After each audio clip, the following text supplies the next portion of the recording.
Abidjan s'éveille ce matin du 11 octobre 2025 avec une annonce qui fait déjà trembler la ville. Le préfet des Abidjan, Najwa, vient d'interdire toute marche prévue ce 11 octobre. Une décision tombe alors que la campagne pour l'élection présidentielle bat son plein. Que se cache-t-il derrière cet arrêté? Quels impacts pour les citoyens et pour le scrutin du 25 octobre?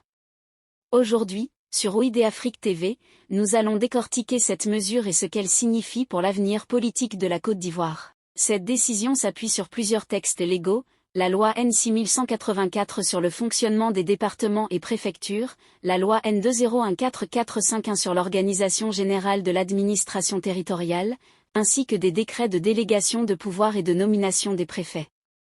Ces textes donnent aux préfets le pouvoir de maintenir l'ordre public et de réglementer les rassemblements.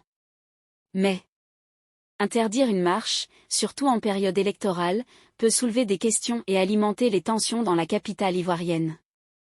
Pourquoi cette interdiction? Plusieurs raisons sont avancées. Tout d'abord, des informations relayées sur les réseaux sociaux faisaient état d'une marche prévue le 11 octobre. Ensuite, aucune demande officielle n'avait été déposée auprès des autorités pour organiser ce rassemblement. Enfin, le préfet invoque la nécessité de maintenir l'ordre public en cette période électorale. Derrière cette décision, certains experts évoquent la crainte de débordements ou d'affrontements politiques.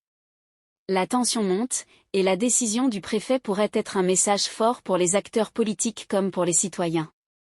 La population et les partis politiques réagissent déjà. Certains expriment leur mécontentement, estimant que leurs droits sont restreints, tandis que d'autres appellent au respect de la loi et à la prudence. Cette interdiction a des implications directes sur la campagne présidentielle, elle limite la mobilisation politique, risque d'accroître les tensions autour du scrutin, et influence l'opinion publique ainsi que la visibilité des candidats. Et vous? Que pensez-vous de cette interdiction? S'agit-il d'une mesure nécessaire ou d'une restriction du droit à manifester? En regardant vers les prochains jours, plusieurs scénarios sont possibles. Le premier, un maintien strict de l'ordre et un calme relatif jusqu'au 25 octobre. Le deuxième, des tensions et mobilisation clandestine, plus difficile à contrôler. Le troisième, un dialogue politique pour prévenir tout débordement et rassurer la population. Chaque scénario influence non seulement la sécurité des habitants, mais aussi la légitimité du scrutin présidentiel aux yeux du pays et de la communauté internationale. Le préfet Najwa a pris une décision qui marque un tournant dans cette campagne présidentielle. Interdire la marche du 11 octobre peut sembler technique, mais elle a des impacts profonds sur la politique et la société ivoirienne. Les jours à venir seront cruciaux, et chaque citoyen doit rester informé et vigilant.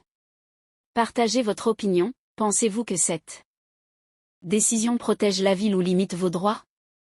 Abonnez-vous à ID Afrique TV pour suivre chaque développement de la présidentielle 2025 et ne rien manquer des événements qui font l'histoire de la Côte d'Ivoire.